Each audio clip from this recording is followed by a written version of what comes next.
Back in 1833, this is documented, well documented, you're about to see that.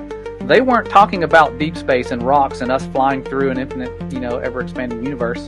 They said that the firmament on high was one solid glare of fire and light, and it looked as though every star in the sky was falling to the ground, and that they were certain the day of judgment was at hand.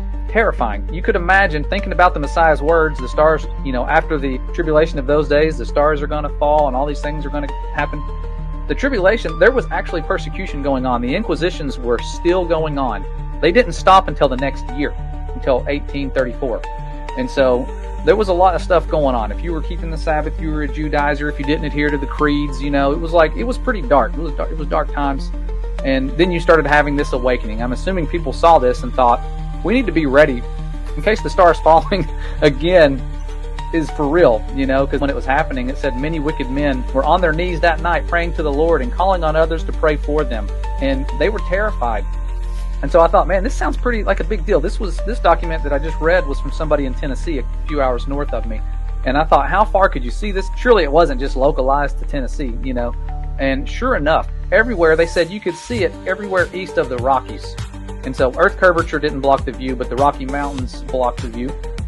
And so you had this image here on the left and the one on the right, they look very similar. And I thought, why are they drawing a dome shape with stars radiating out from a central point? This doesn't look like the deep space narrative. It almost looks like a dome type of structure with a star in the middle.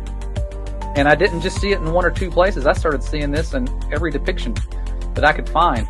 And that star in the middle, meteors radiating down. I don't like calling them meteors. I think they're more than just that. They're not space rocks. But this was the one from Niagara Falls. It was actually printed in the Mechanics magazine. Someone who saw it, that's what they drew.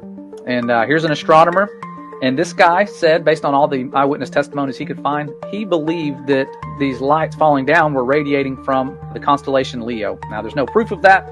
I don't know if there is any truth to that or if it's significant, but that's what he said.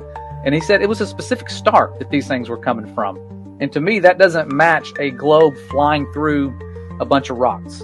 Immediately after the tribulation of those days shall the sun be darkened, and the moon shall not give her light, and the stars shall fall from heaven, and the powers of the heavens shall be shaken.